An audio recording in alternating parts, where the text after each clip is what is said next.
Hi అండి, good morning అందరికీ. Fastest way to loss money in house construction అని చెప్పే దాంట్లో వీడియో 3 ఈరోజు.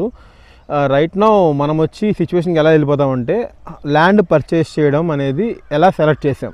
స్టార్టింగ్ మేము ల్యాండ్ అనుకుని చెప్పి స్టార్ట్ చేయలేదు. నియర్లీ మేము వచ్చి హౌస్ కోసం, కట్టేసిన హౌస్ కోసమే మేము ట్రై చేసాం. అయితే మేము నియర్గా ఒక వెంచర్లో హౌసెస్ చూసామన్నమాట. అక్కడ తీసుకుందామని. అక్కడ హౌసెస్ చాలా వరకు అన్నీ క్రాక్స్గా స్లాబ్ దగ్గర అవి చూసి మేము చాలా కంగారు పడ్డాం. అది చాలా టాప్ వెంచర్ ఇది వరకు బందర్లో.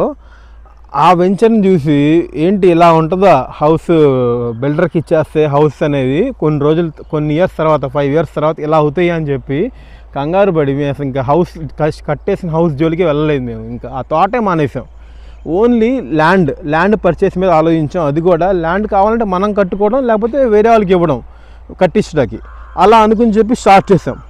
ఇక్కడ వచ్చి మేము చేసిన మిస్టేక్ వచ్చి స్టార్టింగే మేము వచ్చి మీడియేటర్స్ లేకుండా చేద్దామని. ఎందుకంటే ఆ టైంలో అమౌంట్ ఉండేది కాదు, నెక్స్ట్ ఎటువంటి బ్యాంక్ హెల్ప్ ఏమి ఉండదు కదా సెలెక్ట్ చేసుకోవడం కోసం. వాళ్ళకి వచ్చి నియర్లీ 2% ఖచ్చితంగా కమిషన్ ఇవ్వాలి.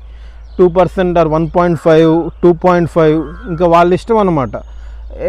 నచ్చినట్టు అడుగుతారు, ఆ కమిషన్ ఇవ్వాలి. అది మిస్ చేద్దామని చెప్పి మేము ఓన్గా ఎతుకుతున్నాం. నియర్లీ 2 months పైన మనకి ఎటువంటి మంచి ల్యాండే దొరికేది కాదు అసలు డాక్యుమెంట్స్తో. మనం అనుకుంటాం కానీ మీడియేటర్ లేకుండా దొరికేస్తుందని చెప్పి ఎవరో ఒకరికి ఇవ్వాల్సిందే. నువ్వు డైరెక్ట్గా వెళ్ళినా ఎవరో ఒకరికి ఇవ్వాల్సిందే అమౌంట్. అది నాకు తర్వాత అర్థమైంది. అందుకని ఇంకా మీడియేటర్ ద్వారానే వెళ్ళాము. ఇంకా మీడియేటర్ ద్వారా వెళ్ళి అక్కడ చాలా మీడియేటర్స్ ద్వారా చాలా స్థలాలు చూసాం. ఇంకా ఒకటే అవ్వాలి మనం స్థలాలు చూసేటప్పుడు. ఇంకా గ్రీడీగా ఉండకూడదు, ఇంకా డిసప్పాయింట్ అవ్వకూడదు. మనకు నచ్చింది, ఎందుకంటే చాలా పెద్ద అమౌంట్ పెడతాం ఇక్కడ, దానికోసం మనం వెయిట్ చేస్తూనే ఉండాలి. హ్యూజ్ అమౌంట్ మొత్తం అక్కడికి వెళ్ళి పార్క్ అయ్యిద్ది. 20 years మనం కట్టాలి, అది గుర్తుంచుకోవాలి. చాలామంది అది గుర్తుంచుకోరు.